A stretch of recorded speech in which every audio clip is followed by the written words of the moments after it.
In this video, we're going to talk about how to develop the skill and the confidence of how to hit a flop shot off of the tight lie.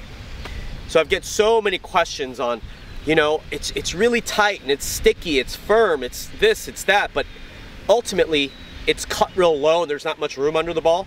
How do you flop the ball? Well, I would start by saying, you know, use your most lofted club, your most lofted wedge. For me, it's my 60 degree 8Z, and I like to develop the skill in the rough and not off of the tight stuff. If you are already really good in the rough, like you're a great flopper of the ball out of the rough, then you're probably not that bad. You're not asking the question like, I'm great out of the rough, but how do I hit it off the tight stuff? This is more, you think you're okay out of the rough, you don't quite hit it as high as you think, and then now you want to hit it as high on the fairway where it's really tight and you can't get any height, or you miss the ball. So I like to say that when you start to develop the skill of a flop shot is start with the highest lofted club. You can have the club face ever so slightly open, not too much, and it's a long, slow swing, and in theory that ball should get up in the air.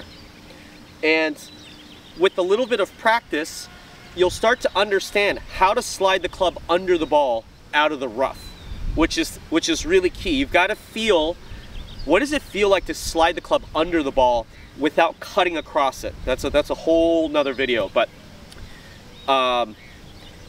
swinging straighter, releasing the club head, almost feeling a little bit of the draw to start. It's gonna look a little bit like this. Club face is gonna be a little open. Nice big swing.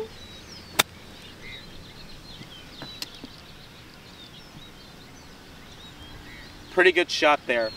All I'm looking for is height and what the contact feels like, nothing else. Then you start to understand different lies. The last ball was sitting up. This ball is sitting down. What does that feel like?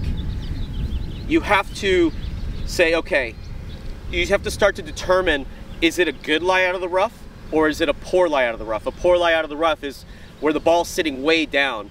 Our rough's not that long here, but when the ball's sitting down, it is much more difficult than when the ball's sitting up, because we are still trying to figure out how do we slide the club under the ball. And there's no magic secret, but one of the things that I see a lot of amateurs do is when they feel like they have a good lie, they don't help the ball up in the air. They stay right there, release the club. When they feel like they have a poor lie, I see amateurs back up and out of it, and you make really bad contact. You bounce the club late into the way behind the ball and the club's already coming up because you're trying to feel, trying to lift the ball up in the air. When the ball's sitting down like this, the technique's not that different. It's almost the trust that you need to develop. So I'm not going to change the ball position. You can, and some people even teach it, but that's pretty advanced. If you do this technique correctly, you can go to any lie, whether it's soft, whether it's firm, whether the rough is long, whether it's really tight, and use one technique and learn to hit it pretty high. Let me show you. Club face a little open. Really big back.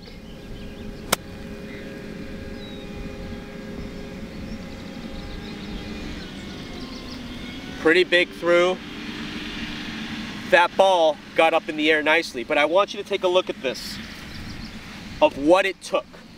This is the first shot I hit where the ball was sitting up and I don't have to get that far under the ball. The second one, I put the ball much more down where it's really touching the base of the ground.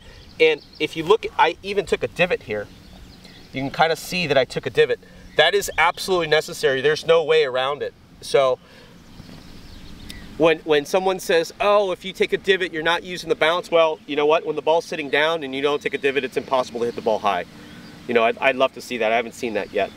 So this is the skill. This is the understanding. So now when we move to a tight lie, it's the same. It's basically a ball sitting down in the rough without the rough around it. So we get mentally, we get more afraid and anxious. We think about what can happen. If you practice enough out of the rough and you have the confidence to kind of release the club head, a little bit of a draw, and understand that it's okay to take a divot. This is the biggest key. It's okay to hit the ground if the ball's sitting way down. The goal is not to not take a divot and hit it perfectly off the ground without hitting the ground. The goal is, when you're hitting a flop, is to hit the ball up in the air. So again, same thing. I'm gonna go little open club face, pretty big back,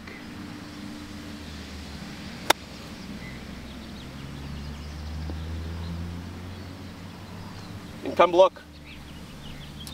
Ball was sitting down off tight stuff. It's pretty soft right now.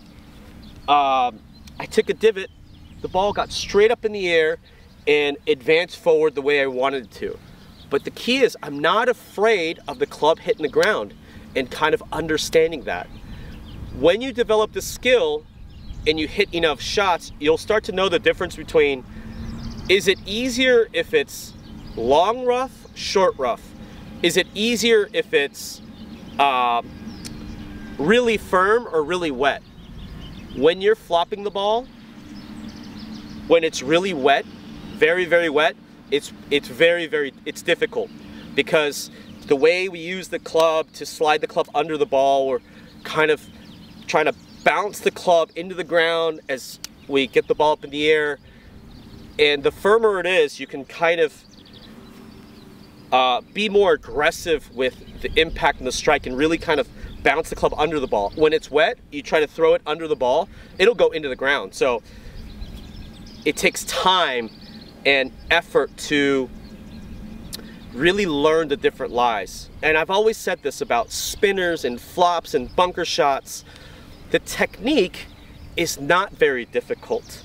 Understanding the nuances and the situation, the different situations that we face, different grass conditions, different lies. Is it into the grain? Is it down grain? Is it firm, fast? That's what takes like a lifetime to learn. So next time you're practicing flop shots, you'll start to understand, all right, I said a little bit open club face, but that's not indefinite. Because I mean, we've seen players get the club face really open, really wide, you know, hands real low with a big swing. But the question is why? If you do all of that, it should equal to a great result. If you're having the club face wide open, your hands low, and maybe even back or wherever with a wide stance, and you drop the right foot back, I imagine you're pretty good at this. So, but that's not where you should start, because this is the most difficult way to make ball contact. I mean, we can all do it. Ooh, was super good. But we need to graduate up to that. We got to understand, why do we lower our hands? Why do we open the club face more? Well, I'll tell you what, if you can't do it with a slide open club face with a long, slow swing, you have no business opening the club face more and swinging harder. So next time you're out, kind of work on that progression. Don't be afraid to open it up a little bit, but don't start with the club face wide open. So think about this. I hope this helps your flop shots, and we'll see you in the next video.